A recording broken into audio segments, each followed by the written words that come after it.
Naku, mukhang masarap ang aking burger. Of course, maliban sa ating Oreo cheesecake, ito din ang ating burger. Anong klaseng burger ba ito? Basta, burger yan. Pag inagalog-alog mo yung itlog, aalog. Ayan, no, kitang-kita mo naman, di ba? O ngayon, takpan na natin yan at ating tikman. O ayan, atin na siyang titikman. Naku, i-focus mo naman, tingnan mo naman how cheesy it is. Ay, naku, yung itlog na durog na. Paano natin kakainin ito? Naku, ganyan na lang, isang kagat na lang muna. Mmm, mmm, so delicious. Mmm, makita mo muna yung view habang kumakain ako. Ayan. Sarap. Tapos, isang kagat ulit. Tingnan mo naman.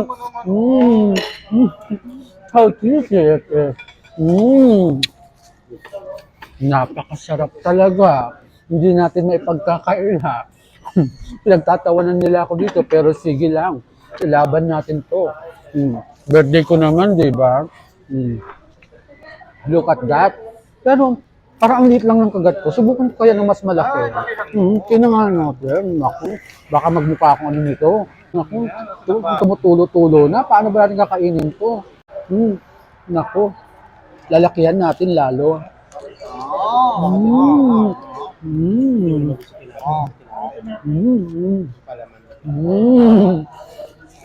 Baka naman pwede na akong kumain.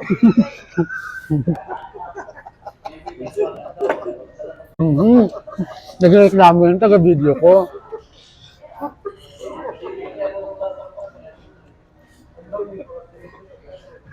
Sige, kain lang kayo. Maraming salamat. Nagreklamo yung videographer ko. Pero ayun, maraming salamat. Ang sarap nitong burger na to. So ayun na nga. Bye!